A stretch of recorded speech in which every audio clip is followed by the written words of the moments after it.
o que um fenômeno fato psicológico muito interessante ou estranho. Eu tinha um cliente que sabia que sua família inteira havia sido substituída por atores. Aqueles haviam passado por uma extensa cirurgia e treinamento para imitar sua linguagem corporal, seu modo de falar e tal. Enquanto todas as lembranças do parente que haviam substituído haviam sido transferidas para eles com um chip no braço. Ela me disse que era enfermeira e que havia testemunhado isso em outros casos. Realmente uma loucura. Este ator vive na casa de seu parente. Se parece com Ellie. Fala como Ellie. Sabe tudo o que aconteceu 20 anos atrás. Mas este não seu parente. Ela estava 100% convencida disso. Não há menor dúvida. Sua principal preocupação era o que aconteceu com sua verdadeira família. Somente anos depois aprendi que isto se chama ilusão de Capgras. Espero que ela tenha conseguido ajuda. E que ela pudesse reunir-se com sua família. O efeito placebo mais estranho para mim. Tão selvagem. Como uma coisa falsa que causa um efeito realismo, o que é ainda mais selvagem que o efeito placebo funciona nos animais, e funciona nos humanos quando você lhes diz que estão recebendo um placebo e lhes mostra que um placebo tão estranho. Confrontar alguém com informações que estão em desacordo com o que seu cérebro usado para estimular a amígdala da mesma forma que um ataque físico faz. Assim, dizer a alguma pessoa idosa que o que ela pensa que o mundo essencialmente errado pode ser comparado a uma bofetada na cara. Isto pode ser coisas pequenas. Uma vez tentei explicar a meu pai que as pessoas estão ganhando dinheiro com o YouTube como criadores de conteúdo e que a ideia era tão estranha para ele que ele ficou bravo e barulhento. Minha namorada, na época, ficou muito confusa e assustada depois. Encontramos isso enquanto cuidávamos de minha avó uma vez que a demência se instalou. Ela não parava de perguntar onde estavam vários membros da família. Originalmente minha mãe lembrava que a pessoa havia morrido há 6 anos. Minha avó ficava furiosa por não ter sido avisada antes e chorava de novo. Eu estava no colegial e depois de assistir a isso vezes suficientes eu dizia que eles estavam em qualquer rua em que o cemitério onde estavam enterrados. Ela tratava melhor. Ela sabia onde eles estavam, não porque estavam lá. Conseguia fazer com que outros membros da família seguissem o exemplo. As visitas diárias se tornaram menos estressantes para todos os envolvidos. Quando se pede algo grande, deve-se chegar até ele pedindo algo inconsequente no início. Portanto, provável que a pessoa diga sim, seguido de pedidos um pouco maiores. Uma vez que a pessoa tenha dito sim, ela se sente obrigada a continuar dizendo sim. Os vendedores fazem isso muitas vezes. Otto, se você quiser algo pequeno, comece pedindo algo ridículo. Então, em comparação, o pequeno parece trivial. Os vendedores também fazem isso muitas vezes. Além disso, as pessoas estão mais inclinadas a deixar você fazer algo se você der uma razão. A parte interessante é que não importa realmente qual a razão. Por exemplo, pedir para cortar na frente de alguém no checkout. Se você perguntar, você se importa se eu cortar na sua frente? Eu só preciso comprar estas coisas será mais eficaz do que apenas dizer, você se importa se eu cortar na sua frente? Mesmo que a razão seja irrelevante. Todos estão na fila porque precisam comprar coisas. Os cérebros são estranhos. Para mais fatos de psicologia social, inscreva-se abaixo. Estava brincando. Compre um livro didático. Eu não sou um botânica. Taquipsia. Essencialmente, sob situações de extremo estresse, sua mente começa a processar informações a uma velocidade tão alta que o tempo parece retardar sua percepção. As vítimas de acidentes de carro passam por isso. Eu a experimentei durante meu primeiro combate a incêndios no Afeganistão. Era como se o mundo inteiro estivesse em câmera lenta. Famosamente, você viu Tom Hanks, personagem do Capitão Miller em Saving Private Ryan, experimentá-lo durante a sequência de aterrissagem na Normandia. Eu já vivenciei isso, quando eu estava no colegial. Eu estava dirigindo com alguns amigos meus durante os meses de inverno, e nosso carro deslizou para dentro de uma árvore. Logo antes de bater na árvore, eu me lembro distintamente do tempo que parecia diminuir à medida que arávamos através da árvore. Era uma árvore pequena. A coisa toda levou cerca de 3 segundos. Mas me pareceu 30 segundos. Lembro-me do momento logo antes de bater na árvore. E do momento logo depois quando eu estava fugindo. O amigo ainda não deveria estar dirigindo pessoas porque tínhamos apenas 16 anos. Eu não percebi que isto era uma coisa real.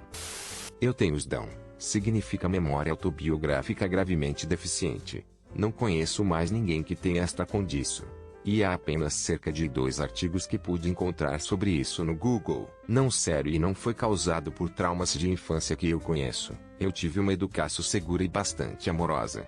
Basicamente, Isso significa que me falta a capacidade de revisitar qualquer memória de longo prazo. Sei que certas coisas aconteceram, mas não posso voltar atrás e assistir a isso em minha mente porque não guardei a experiência. Há um punhado de esses, que são, em sua maioria, memórias recentes. Tive minha festa de 21 anos há 2 anos e não me lembro de nada do que aconteceu durante ela. Mas posso ver as fotos. Ver fotos e vídeos de mim mesmo super estranho porque como ver outra pessoa, porque eu não me lembro de ter feito a coisa. Isto também significa que eu não tenho percepção de meu eu passado, e não me sinto conectado à pessoa que eu era há 1 ano atrás. Sei que minha personalidade praticamente é a mesma. Mas também sei que mudei muito nos últimos anos. E acho que algumas pessoas pensam que estou tentando ser uma pessoa diferente ou algo assim. Não estou. Estou apenas trabalhando apenas com meu eu atual e crescendo como me parece adequado. Meio perturbador que eu não consiga reviver a maioria das coisas boas que me aconteceram. Mas também me dá uma sensação de paz porque também não consigo reviver as coisas ruins. Dito isto, tenho uma imaginação muito forte. E já fabriquei e refiz eventos passados na minha cabeça para preencher as lacunas. Embora não use esses cenários imaginários para nada. Muito estranho. Frustrante tentar explicar isto às pessoas. Então eu não tento mais. A menos que eu esteja confortável com elas e confie nelas. A maioria das pessoas escovam e dizem bem. Eles estão ali em algum lugar. Você só precisa encontrá-los não. Eles não estão lá dentro. Nada está lá dentro. E os gatilhos de memória geralmente não fazem nada por mim. Acho que uma parte pode ser porque tenho da. E para mim isso causou uma mente hiperativa, que tem precedências sobre o que está acontecendo no meu ambiente físico. Acho que passei tanto da minha vida na minha cabeça que simplesmente não registrei nenhuma lembrança das minhas experiências. De qualquer forma, essa é minha anomalia psicológica. Fato 1. Comum que as vítimas de crimes violentos esqueçam detalhes-chave, mesmo que tenham visto tudo. Porque seu cérebro está se concentrando mais em como sobreviver do que em como identificar o criminoso. Raro que os promotores tenham uma vítima que se lembre de tudo sobre o criminoso ou o local, o que dificulta o julgamento, pois muitas vezes assumimos que as vítimas se lembrarão de todos os detalhes-chave. Na verdade, mais provável que elas se lembrem de pequenos detalhes como cheiros e sons. Fato 2. Se você mantiver a primeira e última letra em cada palavra no mesmo local, mas reorganizar as letras do meio, seu cérebro pode automaticamente descobrir as palavras. Não sei o que, mas quando vou para a cama, tenho sliders ou verdadeiramente aleatórios no meu cérebro antes de dormir, como ontem à noite. Pelo que me lembro, eu vi olhos fechados, um trem correndo através de um deserto, um panda gigante, do tamanho do Godzilla, comendo paus de bambu muito pequenos. O sol rompeu uma massa amarela com dentes. Meu cachorro. Mas ela era azul. Um helicóptero, estacionado no chão, com lâminas de rotor tão longas que tocaram o chão. Alienígenas infiltrando-se no serviço secreto. E muitas outras coisas estranhas e aleatórias. Literalmente como se minha capacidade cerebral de filtrar pensamentos fosse removida quando vou para a cama. E todas as merdas aleatórias sobre as quais não registro pensamentos durante o dia passam por tudo em cerca de 3 minutos antes de adormecer. Eu não estou lúcido sonhando. Estou plenamente consciente, acordado e posso me mover e falar para descrever as imagens e responder a perguntas. Estranho para mim, embora sempre me tenha acontecido isso. Bloqueio do pensamento. Uma pessoa com psicose ou esquizofrenia pode estar falando de um assunto e de repente ficar em silêncio. Às vezes por alguns segundos. Às vezes por mais tempo. Quando elas voltam, elas estarão em um trem de pensamento completamente diferente. O que eles fizeram foi bloquear um pensamento intrusivo. Pode ter sido uma alucinação ou um diálogo interno perturbador. Mas o que acontece é que o pensamento intrusivo bloqueado e descartado e junto com ela a linha de pensamento anterior. Por isso que às vezes você pode ver uma pessoa mentalmente doente falar quase racionalmente sobre, digamos, sushi. Depois eles ficam em silêncio e no momento seguinte estão falando sobre baterias de carro. Eles experimentaram um pensamento intrusivo. Bloquearam-no.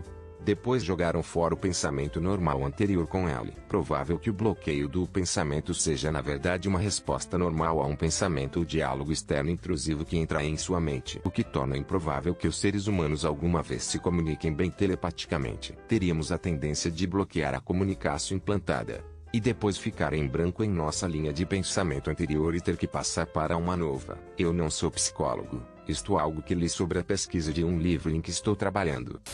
Não tenho certeza se isto pertence aqui, mas acho fascinante. Os humanos são realmente criaturas absolutas de hábito e familiaridade. Há muitos anos antes do advento dos telefones celulares ser comum, a maioria dos lares tinha telefones fixos. E os toques dos telefones fixos eram muito semelhantes uns aos outros. Então, com o advento dos telefones celulares em geral e dos telefones inteligentes em particular, abriu-se todo um mundo de toques de telefone. Poderíamos ter literalmente qualquer barulho para um toque.